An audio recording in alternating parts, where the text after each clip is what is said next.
ಸ್ನೇಹಿತರೆ ನಮಸ್ತೆ. ನಾಡುನುಡಿ ಯೂಟ್ಯೂಬ್ ಚಾನಲ್ಗೆ ನಿಮಗೆಲ್ಲ ಸ್ವಾಗತ. ಸ್ನೇಹಿತರೆ, ಸರ್ಕಾರಿ ಕೆಲಸಕ್ಕೆ ಸಂಬಂಧಪಟ್ಟಂತೆ ಈಗ ಹೈಕೋರ್ಟ್ ಮಹತ್ವದ ಆದೇಶವನ್ನು ಹೊರಡಿಸಿದೆ. ಅನುಕಂಪದ ಆಧಾರದ ಮೇಲೆ ಉದ್ಯೋಗವನ್ನು ಪಡೆದುಕೊಳ್ಳುವವರಿಗೆ ಈ ಹೊಸ ನಿಯಮ ಅನ್ವಯವಾಗುತ್ತೆ.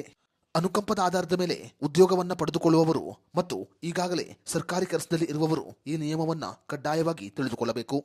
ಹಾಗಾದರೆ ಸರ್ಕಾರಿ ಕೆಲಸಕ್ಕೆ ಸಂಬಂಧಪಟ್ಟಂತೆ ಹೈಕೋರ್ಟ್ ಹೊರಡಿಸಿರುವ ಮಹತ್ವದ ಆದೇಶ ಏನು ಅನ್ನೋದರ ಬಗ್ಗೆ ಸಂಪೂರ್ಣ ಮಾಹಿತಿಯನ್ನ ಈ ವಿಡಿಯೋದಲ್ಲಿ ನಾವು ನಿಮಗೆ ತಿಳಿಸಿಕೊಡ್ತೀವಿ.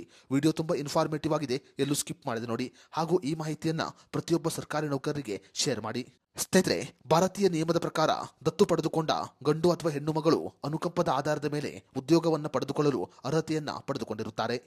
ಆದರೆ ಸರ್ಕಾರಿ ನಿಯಮದ ಪ್ರಕಾರ ಸರ್ಕಾರಿ ನೌಕರ ತನ್ನ ಮರಣಕ್ಕೂ ಮುನ್ನವೇ ದತ್ತುಪತ್ರವನ್ನ ನೋಂದಾವಣಿ ಮಾಡಬೇಕು. ಉದ್ಯೋಗಿಯು ತನ್ನ ಮರಣಕ್ಕೂ ಮುನ್ನವೇ ತಾನು ಮಗುವನ್ನ ದತ್ತು ಪಡೆದುಕೊಂಡಿದ್ದೇನೆ ಅಂತ ದತ್ತುಪತ್ರವನ್ನ ಕಡ್ಡಾಯವಾಗಿ ನೋಂದಾವಣಿ ಮಾಡಬೇಕು. ಒಂದು ವೇಳೆ ನೌಕರ ಸಾವನ್ನಪ್ಪಿದ ನಂತರ ಅಡಾಪ್ಷನ್ ಡೀಡ್ ಅನ್ನು ನೋಂದಾವಣಿ ಮಾಡಿದ್ರೆ ಅವರ ಕೆಲಸದ ಅರ್ಜಿ ತಿರಸ್ಕಾರವಾಗಬಹುದು. ಭಾರತೀಯ ನಿಯಮದ ಪ್ರಕಾರ ದತ್ತು ಮಕ್ಕಳು ಕೂಡ ಅನುಕಂಪದ ಆಧಾರದ ಮೇಲೆ ಉದ್ಯೋಗವನ್ನ ಪಡೆದುಕೊಳ್ಳಬಹುದು.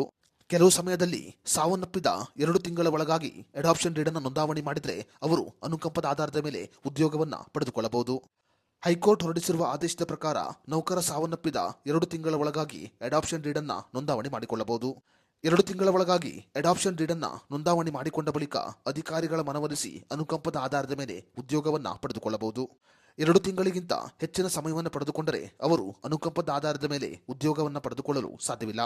ಸ್ನೇಹಿತರೆ, ಅನುಕಂಪದ ಆಧಾರದ ಮೇಲೆ ಸಿಗುವ ಉದ್ಯೋಗಕ್ಕೆ ಸಂಬಂಧಪಟ್ಟಂತೆ ನಿಮ್ಮ ಅನಿಸಿಕೆ ಅಭಿಪ್ರಾಯವನ್ನು ನಮಗೆ ಕಮೆಂಟ್ ಬಾಕ್ಸ್ನಲ್ಲಿ ತಿಳಿಸಿ.